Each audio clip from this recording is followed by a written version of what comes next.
DJ Uy Angalale. Gotta get all in.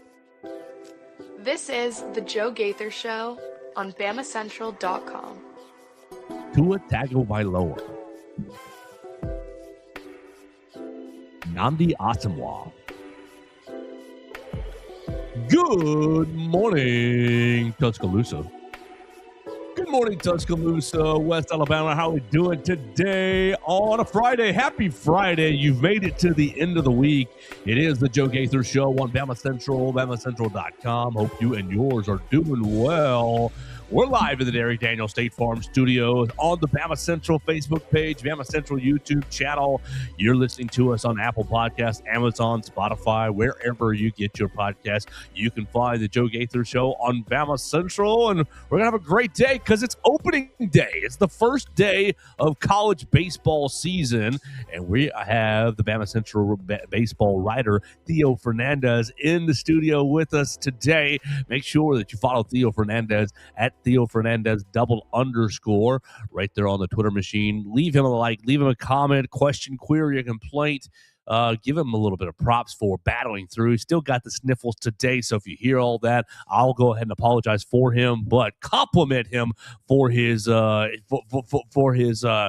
resolve and drive to get things done, even in the face of sickness. So we're going to talk some baseball today as Alabama opens up their season against Washington State. We're going to talk about basketball today as Alabama takes on South Carolina tomorrow. We'll hear from Nate Oates at 12:30 today, so you can find that on the Bama Central YouTube channel. If you're just watching the Bama Central YouTube channel for the press conferences, there's a lot more coming today in the form of Nate Oates. So we're going to have a great day, a great good time all over the weekend as we open up baseball season. We get the Easton Bama Bash going as well on the softball side of things. Katie Wyndham is going to be covering that for us at BamaCentral.com. We had her on Wednesday. She was great previewing the softball season. So we're going to have a great day today. We hope you're doing well. We appreciate Purple Turtle Roofing for sponsoring the program. You can find Purple Turtle Roofing online at roofturtle.com for all of your roofing needs, whether you've got a residential roofing problem, a commercial roofing problem, or something else on your brain. If you just need the peace of mind that you honestly deserve in your life, just give Purple Turtle Roofing a call today at 877-787-6635, and they'll come out and give you a free roof inspection. But check them out online at roofturtle.com. With that, good morning, Theo. How we doing, sir? Are you doing okay? Are you going to make it? Joe, I'm going to make it because we have finally made it to opening day, and that is all that matters, man. I'm excited. I've been counting down the weeks. We do a countdown to football season. I've been counting down till baseball since just about May last year. Apologies again for the voice. It will be in and out all day today on the podcast, but man, opening day, and couldn't be more excited as Washington State comes to town. That's all right. You're battling. The true fans, the real ones, will appreciate your resolve today, despite the voice being a little scratchy. You're just doing your Nate Oates impression. This is a blue-collar performance. That's exactly right. That's exactly right. So do you want to start basketball or do you want to start baseball preview? What would you rather do today? We'll start with basketball. Look at South Carolina coming. Oh, do we have to? I guess we do have to. Alabama tried to extend its winning streak, its SEC winning streak, to 4 games in a row on Saturday as they're hosting the Gamecocks at 7:30 p.m. Gross. Actually, that's great for the fans. It's gross for me because that'll be past my bedtime, but that'll be A-okay. We're going to be in Coleman Coliseum on Saturday at 7:30. Alabama is taking on the Gamecocks, and South Carolina has been not good this season. They have been one of the worst teams in the league this year. And so Alabama really needs to just handle business and blow them out, find some more momentum, find some more continuity, and continue this small stretch. I'm still hesitant, Theo. I'm still hesitant to really say, oh, they're playing better, they're playing well, maybe this is something. But they do need to take another small step forward, because I think the second half against Ole Miss was really helpful. I think they found a lot of spacing, and I think they found a lot of freedom in kind of how they wanted to work offensively, especially without Charles Bediako. But it's a big night on Saturday. Alabama at 7-4, one of 5 teams that are 7-4, all sitting there tied for that 4th spot. But Alabama technically 4th, 5th, 6th in the standings because they have lost tiebreakers to Vanderbilt and Tennessee, who are right above them. So you're just right there on the cusp of the 4 seed line. It's a huge game because you cannot lose to South Carolina, who is 2-9 in the league, 11-13 overall this year. Theo, I asked you before the Ole Miss game. I'll ask you right here before the South Carolina game. Is Alabama due for a letdown? No, Alabama is not due for a letdown. This South Carolina team is horrendous. Stinky bad. Ole Miss was not a good basketball team, right? Ole Miss was far from an elite SEC squad. They are a significantly better team than these Gamecocks. By a lot. It is not close, man. And you're playing them at home. Like, if Alabama doesn't win this game by 20 points, I think we have bigger problems than a top 4 seed. I mean, there is legitimately no excuse for not running this team off the court. Is South Carolina the worst team in KenPom? They are. Yes. They are. They're the worst SEC shot. team in KenPom. I was like scrolling down and looking for them and wondering, is there any SEC team below them? South Carolina's 98th in KenPom. Alabama 17, according to the analytics website. South Carolina 107 in offensive efficiency. Oh my gosh. South Carolina 102 in defensive efficiency. Holy moly. And then this number doesn't matter as much, but South Carolina is 238th in pace, in tempo. So really, really bad for the South Carolina Gamecocks. To contrast that with Alabama, Alabama is now 17 overall in KenPom, number 2 overall in offense, and number 62 in defensive efficiency, and number 1 in pace this season. So Alabama going to try to speed up South Carolina and basically just dump on them offensively, outscore them. There's no real reason why they shouldn't be able to do that. But so Theo, what is the biggest thing you're going to be looking for outside of, okay, here's you a 20-point blowout? I mean, I just think that you need to completely break their will in the first half of this game. This is one of those games where I want to see Alabama show that it can impose its will on a team for 40 minutes, right? Where you are making them play your style the entire game, because you will run into teams in March who, obviously, while they are much better than South Carolina, play a similar style to the Gamecocks. I would say this is a great opportunity to just get some experience, with some of these teams that you've played, right? A&M, Auburn, where it's been boat races and where you have teams that want to run with you. It's a good experience to deal with a team who likes to play slower. How are you going to make them play to your style of basketball? And you look at this Gamecocks team, like, as I said, not good at all. Meechie Johnson is somehow still playing college basketball. Him, and there's another one on here that is like, oh my gosh, how old are you? Miles Stute. Miles Stute was at Vanderbilt for a little bit and is at South Carolina. Let's see. He spent Is he a 6th year as well? 3 years at Vanderbilt, according to KenPom, and 3 years at South Carolina. This is his 3rd year at South Carolina. So, yeah, 6 years. Yeah, Meechie Johnson, I remember being on Ohio State when they got upset by Oral Roberts in the first round.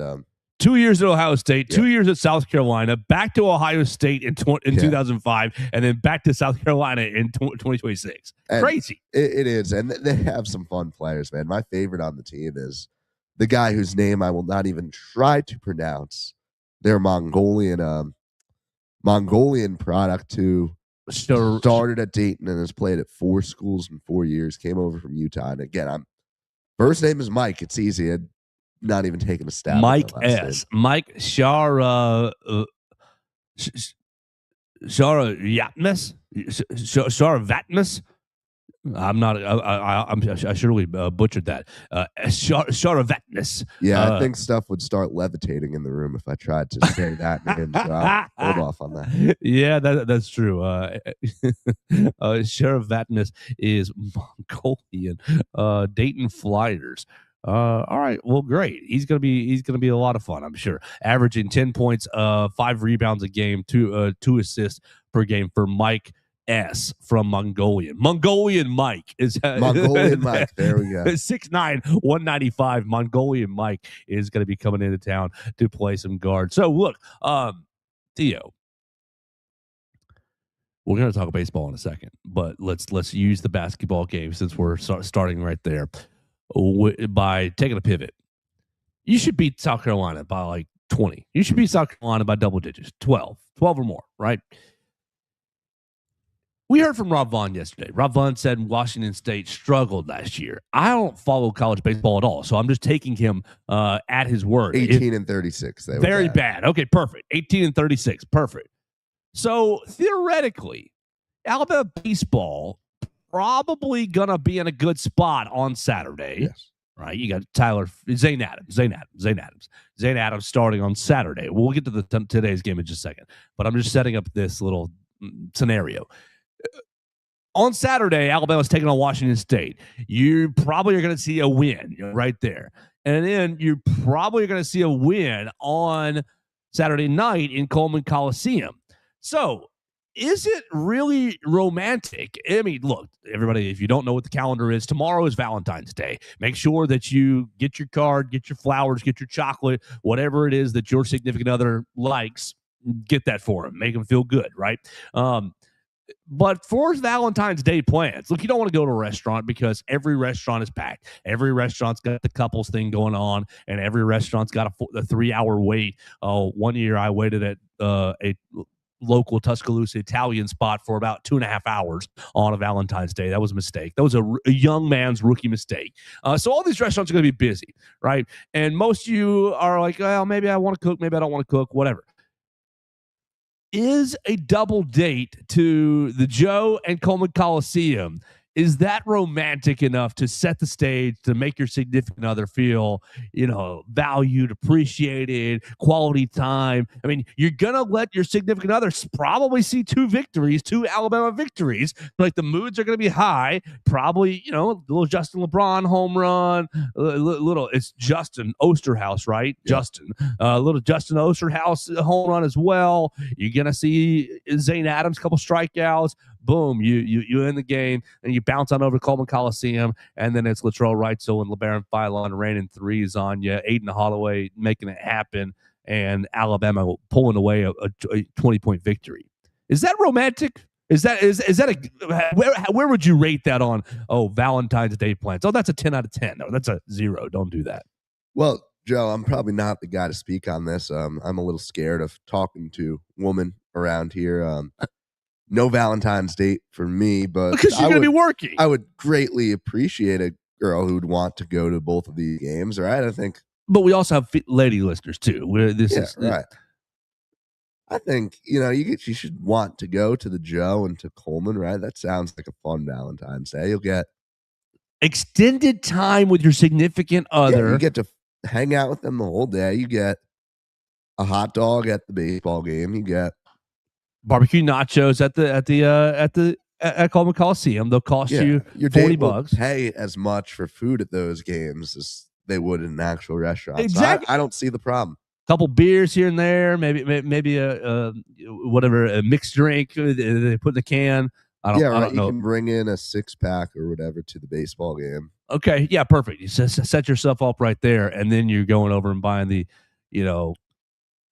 crazy expensive drinks in Coleman Coliseum.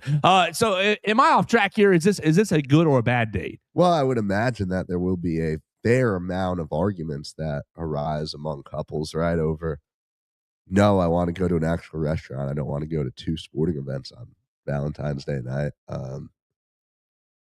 I can imagine a lot of fights emerging. But hey, I mean, all right, so South Carolina only comes to town once a year. We'll pivot the angle. I had the pivot and I just lost it. Oh, yeah. Okay. Will the attendance at the Joe or Coleman Coliseum be lower or be less because everybody's taking their significant other out to a nice dinner? Yeah, I mean, Coleman Coliseum, like the student section, will probably be half full Oh. regardless, right? No matter what. And I would like to use Valentine's Day as an excuse, right? That way we have a legitimate reason for it. 7:30 on Saturday night. Those students better be packed. Yeah, right. There's no excuse for it not to be. Full student body. Like, you have to fill out that arena. I don't think either attendance will be affected. I do think that I understand people not wanting to take their significant others not wanting to go to the basketball game, right? But I'd say a baseball game on a day with good weather is a perfect afternoon, right? And then you want to go on a date that night, you want to go do something later on, go ahead. But nothing stops you from going to a 2 o'clock baseball game.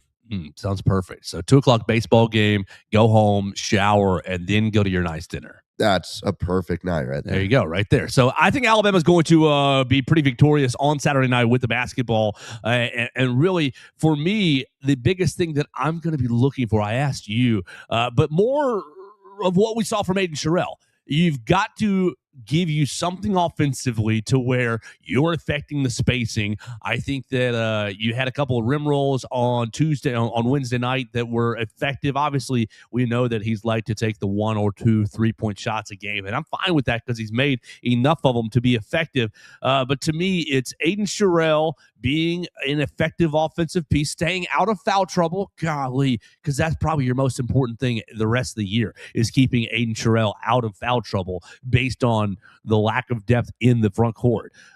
I'm looking for Aiden Sherrill to stay out of foul trouble, give you something offensively, and then I'm looking for LeBaron to direct the offense. I'm still a little frustrated watching him. I think that he's extremely talented, but sometimes I feel like he's not as intentional with every touch of the basketball. I think sometimes I can do a couple crossover dribbles and take a step back three, and while we've seen him make a couple of step back threes as well, and I do think his handles are really, really good, I would just like to see him be more intentional. No, I'm getting to the paint because our offense thrives when the ball goes to the paint. When the ball gets to the paint and then it gets kicked out, that 3-point shot very often goes in. When it's just a one-pass 3-point shot or a no-pass dribble, step-back 3-point shot, it becomes an ineffective, a less effective form of the Alabama offense. When the ball gets to the paint, whether it be by dribbling or passing it in, and then gets kicked out, I love that 3-point shot a lot more. So those are the things really that I'm going to be looking for. Aiden Sherrill staying out of foul trouble, giving you something offensively, and then LeBaron Philon, be intentional with the basketball every time. Value every possession. They did a pretty good job on Wednesday with limiting turnovers. Still had four or five turnovers in the first half and only a couple in the second. So it didn't really get out of control like it has in a couple games past. But really, there's no reason we should be talking about this game because South Carolina, personnel-wise, doesn't really have enough to threaten you. And look, you can talk about rebounding being an issue for Alabama this year, and it has been. But you look at South Carolina, and they don't really bring in anybody that's going to be, oh my gosh, we're afraid of their center, E.J. Weller, 6'7", freshman. Okay, Elijah Strong, your backup center, 6'8", 250, junior. Mongolian Mike is a 6'9" player, right? Miles Studi, we just talked about him just a little bit, 6'7", right? Michi Johnson, 6'2". They don't have a single player on this ride. Okay, all right, just kidding. Jordan Butler is a 7-foot junior. He's played 5% of the center minutes over the last 5 games. So he's barely playing, right? You've got everybody under 6'10" except for you, Jordan Butler, but Butler's barely playing. And so it's like, you're not really like Bo Bowen should have a good rebounding game. Amari Allen should have a good rebounding game. Aiden Sherrill should have a good rim protecting game. You don't have to be banging bodies. You shouldn't be giving up a lot of offensive rebounds. Clear the offensive glass. I really don't care if you get offensive rebounds on your own. I mean, they're nice, but clear the defensive glass. And so really South Carolina comes in, and this is a just take care of business game. Put the hard hat on. flip up your blue collar and take care of your business on Saturday night. Yeah, Joe, I like that. I agree with it. Rebounding needs to be a place where you dominate.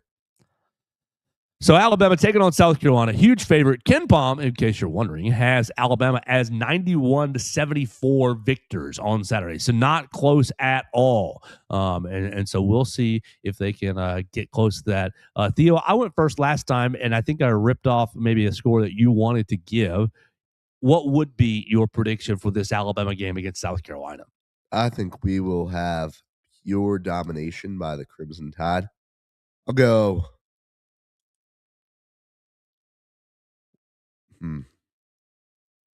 I'll go 90. Yeah, I'll go 98-71 Alabama. I like that a lot because in my head I was thinking 100-70. So I like that a lot. We're right in the same range right there. And Theo has been all over the last 2 Alabama basketball games, so we'll see if he can make it 3 in a row as Alabama tries to extend his winning streak to 4 in a row on Saturday night. Let us know your thoughts on the Crimson Tide basketball game. This should be a pretty comfortable win. You can leave us a voicemail. You can leave us a comment at Joe Gaither 6, at Theo Fernandez _ at 205-462-7340, extension 800. If you want to leave us a voicemail and be a part of the program in that fashion, you're welcome to do that.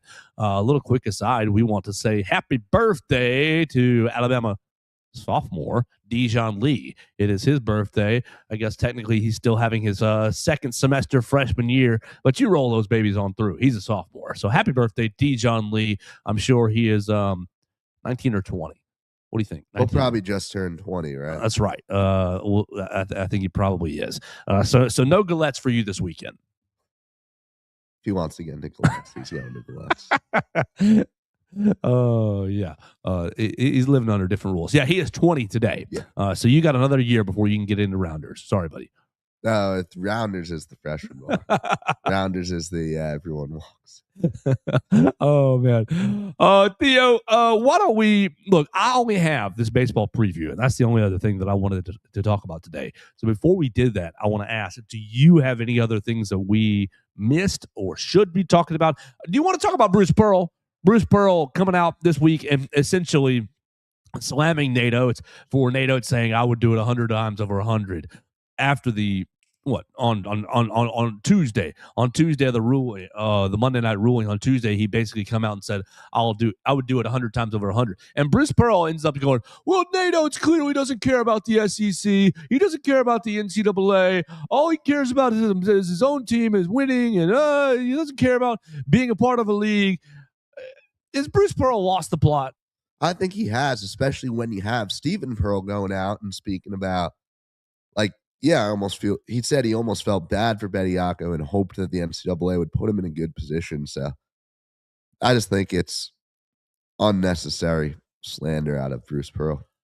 Well, I think it's really unusual when coaches criticize other coaches. Coaches and quarterbacks are the exact same. They always make excuses for each other, and they always back each other up. Oh, well, you didn't see the wide receiver ran the wrong route. It was a bad throw. They're so quick to usually kind of give the cover for their colleague. And obviously Bruce Pearl is not a coach anymore, but I do think that camaraderie still exists. The other aspect is your son is coaching in the league. Yep. You're making, imagine, I don't know, pick your least favorite or your favorite SEC coach, and their daddy was basically being PR. Their daddy was going out and being, well, who's the youngest coach in the SEC? I know Kirby's father's passed, so I don't want to use his an example. Football. And Lane's father's passed as well. I'm just trying to think about young coaches. I don't want to use somebody's dad's who is passed. But just think about it. If they went out there and well, my son's getting unfair treatment. The refs came out and screwed this game. It just becomes an unnecessary headline. And so Bruce Pearl, what you're doing? Oh, NATO, he doesn't care about the NCAA. He doesn't care about the SEC. You're already going to be motivated for the next Auburn game, but because it's Auburn. But is there any sort of element of, we're definitely going to make you pay for your daddy's words? as far as Alabama going up against Stephen Pearl again. You're complicating things for your son, is my point. Yeah, I see that argument. No, and I think Steven's shown over his first, I guess now 3 months on the job that he is certainly a different person from his father, right? And he has been, working to establish himself as his own figure. But yeah, I mean, he will always be tied so closely to Bruce. And trust me, I mean, this Alabama fan base doesn't need anything extra, right? Exactly. And now they get it. So yeah, I see what you're saying there. So Bruce Pearl going out this week and maybe just trying to distract from the fact that Auburn's on a small win streak. And is Auburn on the bubble? Is Auburn going to be making the tournament? Auburn will be in. Joe Lunardi bracketology. That's something we probably should be doing before the weekend hits, is finding out Alabama's latest seeding from our friend Joe Lunardi. He has Alabama as Are we still on the 5? a 4 seed. Wow. Holy smokes, a 4 seed going to Portland still. They're gonna send the Crimson Tide to Portland. Yes. They're going to say, we're not giving you any easy site to go to. They're going to send you to Portland, a 4 seed, and you're going up against California Baptist in that first round game. You're locked in there. With Louisville and South Florida. Louisville is the 5 seed. Louisville with the G League player that's still on the bench and hasn't played. Or USF. That would be another fun. Oh, US with Coach Hodgson. No. He's USF. Yeah, Coach Hodgson. Yeah, he's USF, not UCF. I always get those confused. Yeah. But he's USF, and Alabama beat the brakes off of USF earlier in the year. That would be a fun matchup. But I think if you played Louisville, the storylines, I can't remember the kid's name, but he's on Louisville's roster. He hasn't played this year. London something. He hasn't played at all this year, but he did get clearance. Yes. And they decided to redshirt him anyways. Auburn is in right now, according to Joe Lunardi, as an 8 seed. So they're on the bubble a little bit. They're starting to move towards the bubble a little bit. They're not on it yet, but they're moving that way with a rough week or two for the Auburn Tigers. All right, Theo, you're struggling and you're battling through it, so I really appreciate it. Why don't I tell everybody about Purple Turtle Roofing, and then we'll get into Alabama baseball. At Purple Turtle Roofing, we're not just another contractor. We're your neighbor and your advocate when it comes to protecting your business or home. With years of hands-on experience, top-tier certification, and a commitment to excellence, we've built a reputation as Alabama's go-to roofing solution. We specialize in residential roofing, commercial roofing, emergency storm repairs, full-on roof replacements, insurance claim support, and more. Check us out online at roofturtle.com. You can see all the different types of roofs that we repair and all the different options that you have to revamp and repair your roof. So check them out online at roofturtle.com. You can set up your appointment. You can check out their products, and you can make sure you can see how they can give you the peace of mind that you deserve. So check them out online today at roofturtle.com. Roofing with heart, built to last.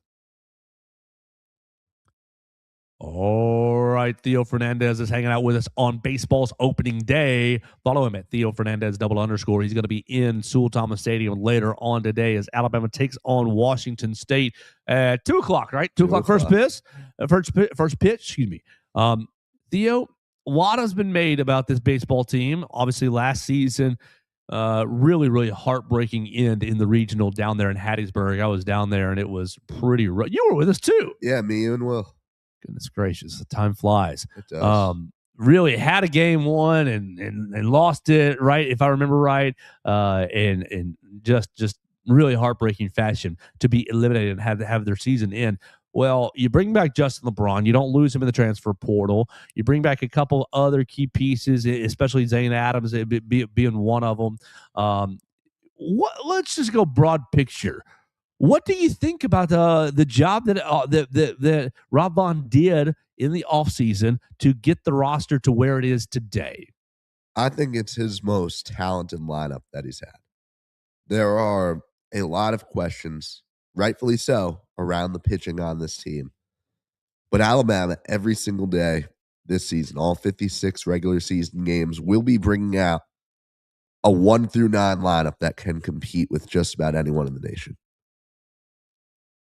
So there is just so much talent on this team. Obviously, we know that it all centers around Justin LeBron. But, I mean, you've brought in pieces like Justin Osterhaus is going to be a big-time player. Purdue Fort Wayne transfer. I don't know if you guys have seen his stat line that he put up in a game last year against Wright State. 4 home runs, including the walk-off grand slam in a game where he was also the winning pitcher. I mean, that sums up, like, this guy can do everything. He's going to play at third. He's going to play in the outfield. He's going to be all over the place for Alabama. And he's just one of those additions that this team has that really raises the standard of the team. So Osterhaus, a big pickup. You've got Sam Christensen, a guy who was probably going to be a starting outfielder, suffered a bad injury. He'll be out until about the start of SEC play. So hopefully a guy who's able to fight for reps in the outfield later on in the year. You got I believe it was, I want to say Eastern Kentucky, one of the Kentucky schools, Logan Davenport transfer, who's going to have some big moments this year. You guys know about Eric Hines, right? The just all-world freshman from Tuscaloosa who's going to do. He's going to get his way onto the field this year. He probably won't start opening weekend, but he's either going to be a DH or an outfielder at some point this season. He's a stud, man. I can point out all across this roster just talented players who are going to make differences this year. Yeah, it's going to be an interesting really season because it kind of feels like to me, year 3 under Rob Vaughn, you hosted a regional the first year under Rob Vaughn. No, that was the last year. Yeah, that was the last year. Yeah, excuse me. I'm sorry. That was the last year. JJ running the team. Yes, that was and that was historic because that was the first time he had hosted a regional in quite some time. Yes. But he's been to 2 back-to-back regionals. Back-to-back regionals, right? 0-4 in those games. Not good. It just seems like in going into year 3, the general vibe from the Alabama baseball fan base is that you got to, I mean, they want Omaha or bust. But I think it's, hey, get to a super get to the next step. The next step is a super regional. Now, you're getting really selfish. I think you are looking to, can you host a regional and get to the supers? Maybe you're traveling for the supers. Okay, that's fine. But I'm wondering, what is a realistic expectation for this team? Because they're not ranked preseason by the major baseball polls that aren't an AP poll, but are D1 Baseball and Baseball America, right? Yeah. Are the 2 major polls, and neither of them are ranked Alabama in preseason. So what is a realistic expectation? Because obviously the Alabama fan expects every game a win, championship every season, and that's fine. That's just the standard in Tuscaloosa. But what is a realistic expectation for this Alabama team? Well, first of all, let's remember the You're Not Safe poll does have Alabama coming in at 21 in its preseason rankings. And Theo Fernandez has Alabama at? I have Alabama at 18. I think that the Crimson Tide are underranked. And when you look around at this national landscape, right, even with these writers widely leaving Alabama out of the top 25, there is a hype around this team that does not exist for most teams. First of all, in the back end of the top 25, but then also certainly not for teams who are unranked. So Alabama's in a bit of a weird spot where, despite not getting the official recognition, you're one of the most talked about teams. And they are the basically go-to hot take of, oh, this team could go to Omaha from all these writers. So I think there is a hesitancy to put Alabama up there with the kind of pitching struggles that exist around this team, with the question marks there are there. But, I mean, people acknowledge that Rob Vaughn is a phenomenal coach. That's a statement I back up. People acknowledge that Justin LeBron is an all-world player. I mean, he's, I believe, 3rd in the preseason odds to win the Golden Spikes. This year has a feel of Omaha or bust. I don't think that's a bad thing. Rob Vaughn talked about it yesterday. He talked about the standard that he wants to exist. He wants it to be Omaha or bust. And when you have a player of LeBron's caliber, you have no other option but to make it there. You guys forget Alabama's the winningest program in SEC history. You haven't been to Omaha in 27 years.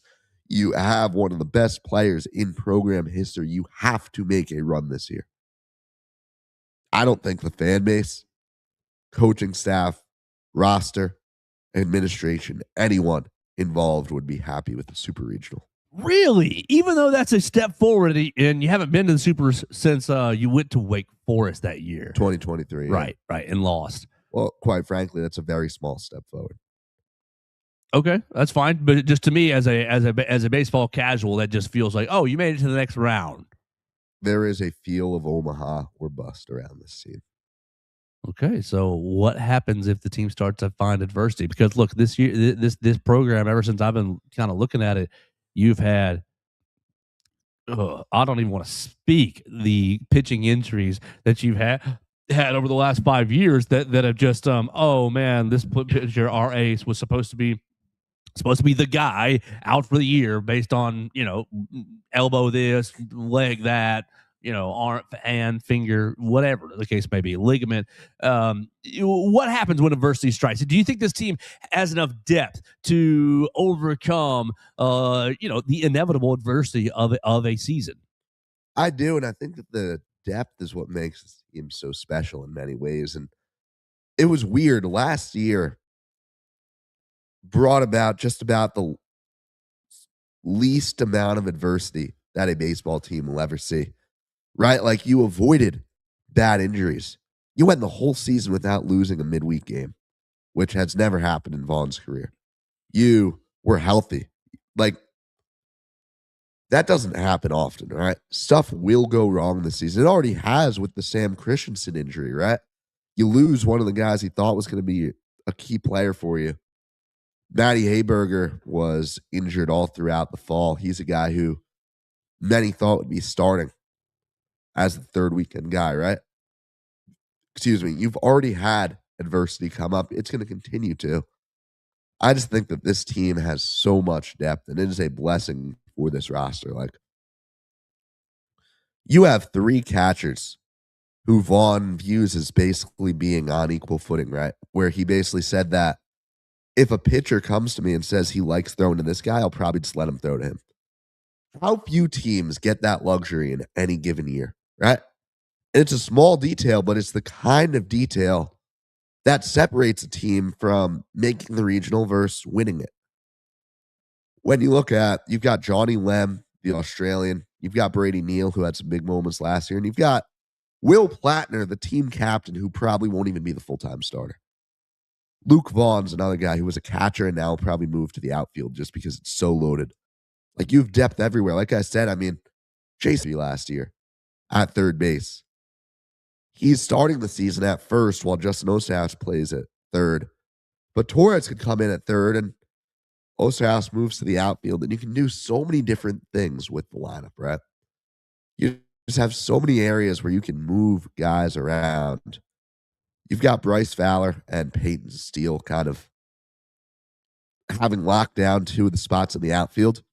You have about 7 different names you could give that last spot to. Eric Hines being one of them. Yeah, I was about to ask you to elaborate on Eric Hines, the local product, ACA's own, and he seems, every time that name gets brought up, people's eyes light up. Is he going to be a real factor this season? I think he will. Vaughn basically guaranteed that he's going to be a superstar. He said yesterday. Yeah, go ahead. And he said that it just depends on Hines' development, his work, as far as if that's in 3 months, if that's in a year, if that's in 2 years. I think it'll be sooner rather than later. I think we can see him getting at bats at DH this weekend, right? Could get on the field today. I don't know. I don't think he's quite ready to play in the outfield. So I think we will likely have him at DH for more time, at least at the start of the season. But he's going to have some electrifying moments, man. He is going to have a game where he just gets a big at-bat that matters late in the game, and that place is going to explode when he delivers a big hit. Like, I think outside of LeBron, you would be so hard-pressed to find a player that is so loved by the fan base already than Eric Hines. He is going to be the Fan favorite from day one. Yeah, I'm ready to go ahead and scoop my Eric Hines jersey. Support the local products. That's always always the tact right there. Yeah, and this is a guy who passed up. Obviously, we don't know the exact details, but at the very least, high six-figure contract. Yeah, he was drafted late, was he not? So he was drafted. And he forgot. He waved that off. Right? He was drafted very late because he told teams that he planned to stay at Alabama. Okay. He would have been drafted in possibly as high as round 3, likely somewhere between rounds 3 and 6. But he basically told teams late that, yeah, I'm going to come to Alabama, which is why he was drafted super late. And even with how late he was drafted, they would have given him a massive contract to leave Tuscaloosa. Ooh. He's here. I'm excited for him. And now he's locked in for 3 years, basically. He's locked in for 3 years, right? And obviously he's getting a higher end NIL contract, right? As he should. But like, he is going to be such a fun piece for this team, man. And the freshman class as a whole was phenomenal, right? Miles Upchurch, true freshman, number 63 player in the class, number 14. Number 1 player in your heart. Number 1 player in the heart, right? Church on Sunday. How can you not love it? Miles Upchurch, the Sunday starter for Alabama. He's touching 97 as a freshman, man, and his stuff is just unreal. Oh, yeah. Everybody can do that, right? That's normal. Totally normal. 19 years old doing this stuff. And I guarantee you he's going to have some rough moments adjusting to these SEC bats, right? He's going to have a game where probably takes the mound on a Sunday rubber match against an SEC school and gets lit up. It's going to happen. But as he continues to gain reps, like I believe, will be such a trustworthy piece by the end of the season for this team. So Alabama baseball is taking on Washington State at 4 o'clock today, 2 o'clock on Saturday, and 1 o'clock on Sunday. Speaking of Miles Upchurch, I'm going to be reposting the interview that we did with Miles Upchurch shortly after he committed to the Crimson Tide. This was near on 2 years ago now. I believe he was finishing his sophomore year, going into his junior year of high school. I'll double check all that before we post that. We'll post it out so you guys can get to know Alabama's latest superstar. I think he's going to be a star pitcher. I mean, you're earning one of the 3 starting spots in your very first season in college baseball. I think he's going to be a really good player. So Theo, what is the thing that the Alabama fan base doesn't know about this team that you think, oh, you're going to learn this really fast? This team is XYZ on the base paths. This team is XYZ in the batter's box. This team likes Cheerios. Like, what's the one thing that you think, oh, this is going to get out pretty quickly? People are going to, this is a secret right now because I've been following the team, but it's going to get out pretty quickly. Well, I think it's that the bullpen is a lot better than people think. And it's going to be, I guess you're not really going to see this firsthand until 2 weekends from now when you're playing a top 25 Oregon State team. And I believe Houston and Iowa, 2 other solid programs in Texas. That's your first real taste of a, solid program because you have a pretty weak non-conference. But I think Matty Hayberger is a phenomenal baseball player. I was thoroughly surprised that Upchurch was named the starter over him. Was named the starter over him, and that's not a knock on Upchurch at all. That's Hayberger went out and had a great run in Cape Cod. He's been a trusted arm in the bullpen each of the last 2 seasons, particularly last year, 25 appearances, second most on the team.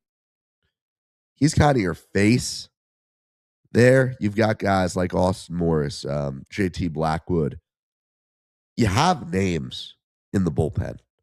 And I think we still need to see who is going to replace Carson Osmer at closer, right? Because he was great last year. Set the single season program record for saves. He was very good up until the postseason. I don't know if Alabama has a closer at that level. In fact, I'm pretty sure that the team doesn't. But the bullpen that so many people are kind of highlighting as the fatal flaw of this team, right? The main reason that Alabama isn't ranked, that Alabama can't go on a postseason run. I think is going to reveal itself to be much better than people expect.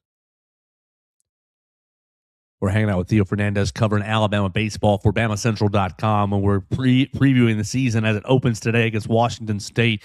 Theo, wild one for you. At the end of the year, what will Justin LeBron's stat line be? That's a good one.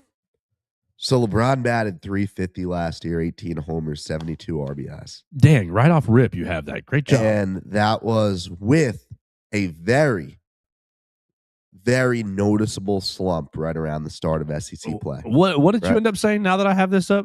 Batted .350, 18 homers, 72 RBIs. Great job. That's correct. 18 home runs. 18 home runs, yeah. 18 home runs, 72 RBIs, 316 batting average. He batted 68 stolen bases. 35 walks. He was caught stealing one time. No. Strikeouts. 68 strikeouts. Yeah, I was going to say 17. Excuse me. I'm looking at 17 stolen bases. Caught stealing one time. 35 walks, and he struck out 68 times at the plate. Go ahead, Joe. 68 stolen bases would. I mean, that'd be insane. Ricky Henderson on steroids. Well, he is Ricky Henderson. He is phenomenal on the base path. So for one, I think you're going to see a 2020 season, right? I think that is almost a given, right? The power has increased. He will clear 20 homers, and his athleticism's only improved, right? He has the green light on the base path. It's 2020. Easy. Lock. I think we see.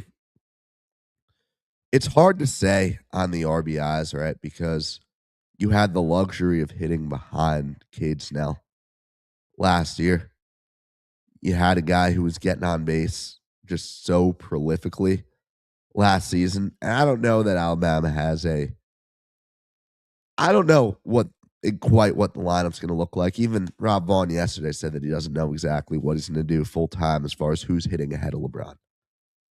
So the RBI numbers may not increase, actually, which is not necessarily a bad thing, right? I mean 72 RBIs is pretty. It's phenomenal. 20 home runs, pencil that in. 20 steals, pencil that in. 350. Yeah, I got ahead of myself earlier, I guess. 350 is what I would pencil him in for as far as what he will hit.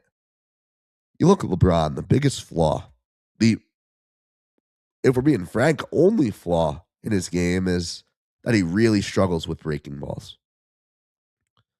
I believe he's put in the work to move past that this offseason. Hello, Keith. I believe that he will enter the MLB draft in July with no true flaws in his game. Be a top 5 draft pick. I believe he will be All-American second team behind only Rock Chisholowski. Which teams need shortstops in the MLB? I guess we're way ahead of ourselves right there, but Cubs, Yankees, Braves. Well, we got to get them on a really quality team, on a really big brand. Well, the Braves, I think people were talking. I know Hunter Brantley brought it up a ton last year, how he wished they would lose a few more games. They're picking 9th, and 9th will not be enough to take Justin LeBron, right? Oh, that order's already set. Yeah, so it's based off last year's season order that just ended. Okay. Great. So the order's already set. LeBron will go in the top 5. He won't end up with a good organization. That's a given. We don't need him to go to the Pittsburgh Pirates or the Kansas City Royals. Avoid Pittsburgh, avoid Colorado. Yeah, no, we don't need him to be going off our TVs and off into the Netherlands. Anaheim Angels. Definitely avoid the White Sox. I mean, that would be a rough one. Yeah, not good either. Not good either. But yeah, I just think that LeBron, I guess if we're going stat line, bats upwards of 350. Give me 24 homers. I think he will be in contention, but fall just short of winning the Slugger of the Year award. I've got FSU's Miles Bailey winning that one, but LeBron will be a finalist for it. I think he'll fall just short of Golden Spikes behind Chisholowski.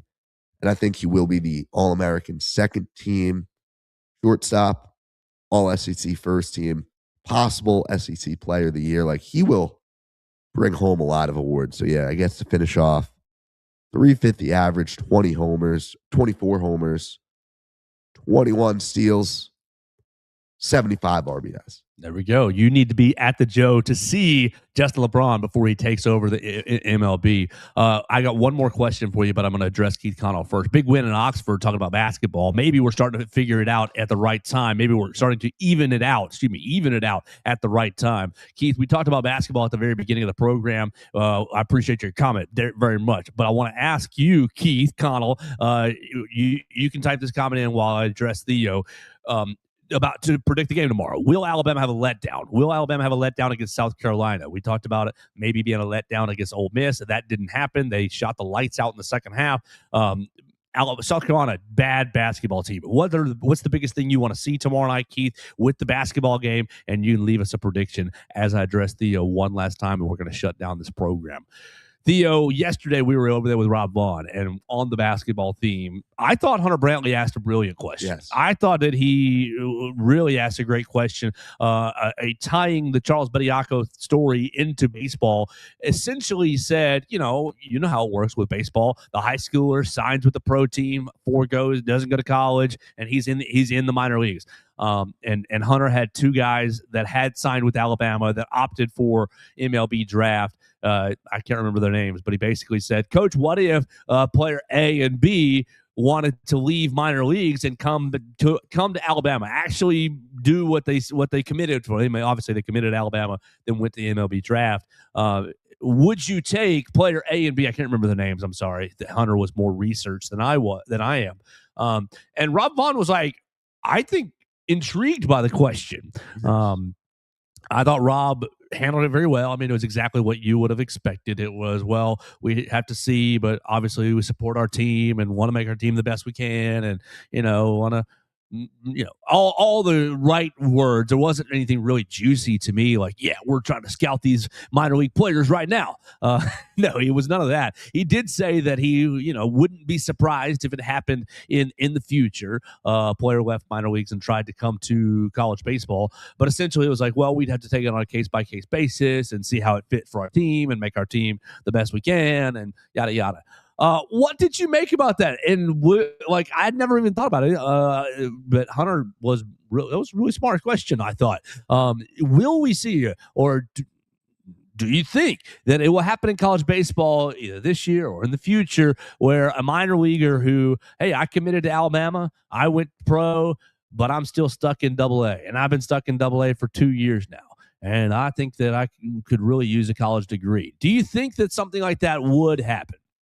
So the Bediako case kind of showed that a player who played in college and went pro can't come back, right? I think that's kind of been established. And the two players Vaughn brought up, Matthew Tippy, who was a transfer from Texas State, committed to Bama this offseason, then signed with the Yankees in the draft. So instead of playing for this team where he would have been one of the stars of the roster, he is playing pro baseball. So he was one of them, and then the other was Jim Jarvis, former Bama star. Yeah. That one was just hit Vaughn purely joking. He was just messing around. Jarvis played 4 years. He's in AAA. He's going to contend for an MLB spot. So that one won't happen, but it does really make you think about, like, okay, if I'm one of there were 97 players who signed with an MLB team straight out of high school this year in July. There were 87 the year before. We're talking nearly 200 players who, within the past 2 years, have gone pro without playing college.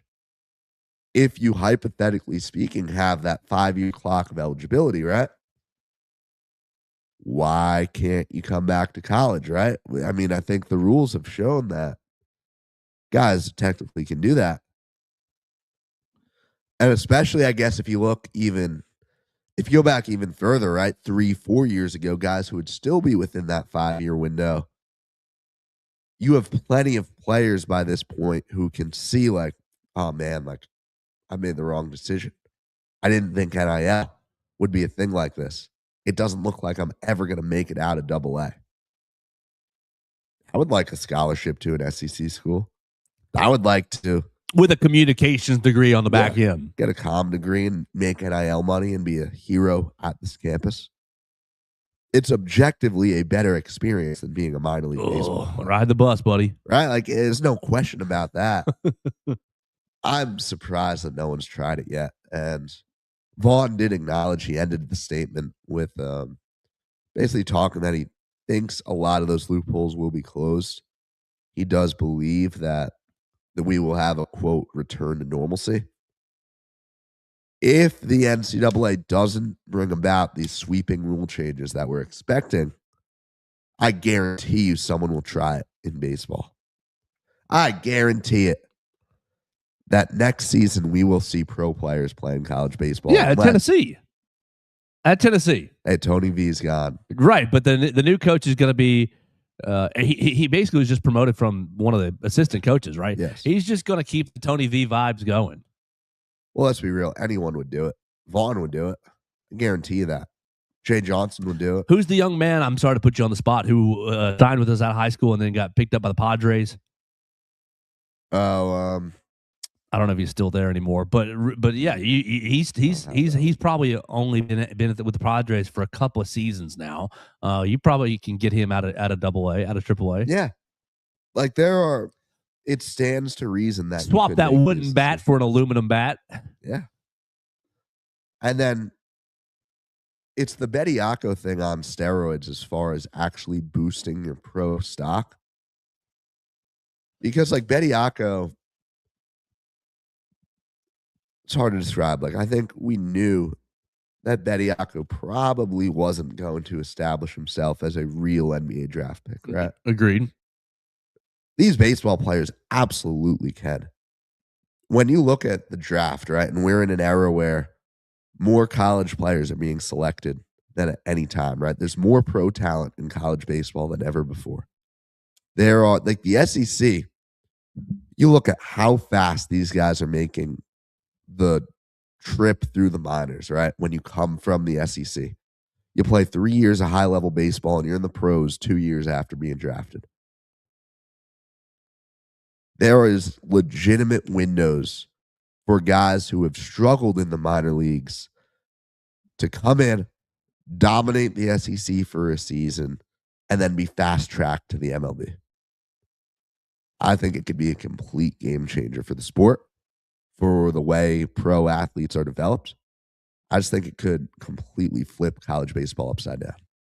Well, it would be crazy. I really appreciated the question from Hunter Brantley. The only other big takeaway I had from the press conference yesterday was Justin Osterhaus saying, "Oh, I had to buy my own bat and gloves at Purdue Fort Wayne. I'm just so appreciative of being at Alabama and being at an SEC program and getting treated like a high level athlete." And I thought, wow, I wonder what kind of internal hunger, internal fire that kind of creates in you, that you're buying your own bat and glove, and then you get to come down to Alabama, and it honestly, I see the University of Alabama as Disneyland. It is the amenities are extremely good, are extremely high. As we were waiting on the press conference yesterday, Theo, the baseball players were walking from the Malmore facility over to the Joe, and basically were all had plates of food, all had to go plates of food, and like I couldn't see what they were, but that it was probably good chicken, good steak, good beef, good whatever. They were all in their to go plates, and so high amenities at the University of Alabama. I wonder how that's going to play into Justin Osterhaus's season. I'm looking forward to seeing that guy. Yeah, Osterhaus is going to be one of the stars of this team. He comes from a Purdue Fort Wayne program that shut down baseball. Like, he was one of the best hitters statistically in the country. He was one of the most sought after guys in the portal. He was going to transfer no matter what. But no, they legitimately shut down the program just because of financial issues. Yeah, because all our players having to buy their bats and balls. Yeah, crazy. All right, let's get out of here with Keith Connell's comment about the basketball team as we addressed him earlier, just a minute ago.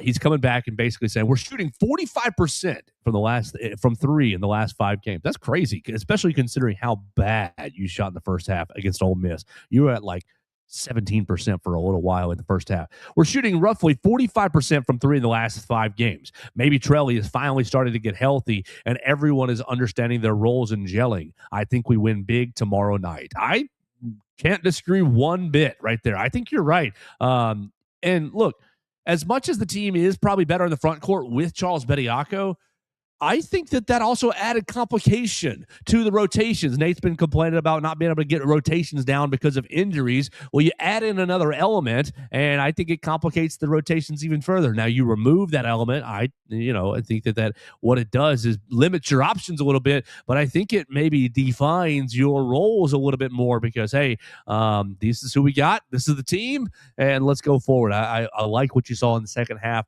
against Ole Miss, and if the team just dials into itself tomorrow night, they should be dog walking South Carolina. I totally agree with you, Keith Connell. I appreciate you being a part of the program and commenting so faithfully on the show. We appreciate you so much. We're going to get out of here for the day. Theo's going to go take a nap before the 4 o'clock baseball game. Make sure you follow Theo Fernandez at Theo Fernandez _. Be on BamaCentral.com. He's going to have live blogs and lots of written work. He's got a handful of written pieces from yesterday's press conference right there already on BamaCentral.com. I appreciate Theo being a part of the program. Follow him again, Theo Fernandez _. We are on the BamaCentral YouTube channel. We'll have Nate Oates coming up pretty soon right here on the YouTube channel. We'll have him at about 12:35 or so today on that channel. And then, of course, as Rob Vaughn finishes, they'll have little videos as well of post games from him, so you can keep up with the baseball team right there also. So it's going to be a big weekend on BamaCentral. Easton Bama Bash, if you're into the softball side of things, they're on track today. They've got a 5-game set this weekend as well. So it's going to be a huge weekend around Tuscaloosa. We hope you enjoy it. Follow us at Joe Gaither 6 at BamaCentral. Find Purple Turtle Roofing at roofturtle.com and call Derek Daniel for all of your insurance needs at 205-758-3391.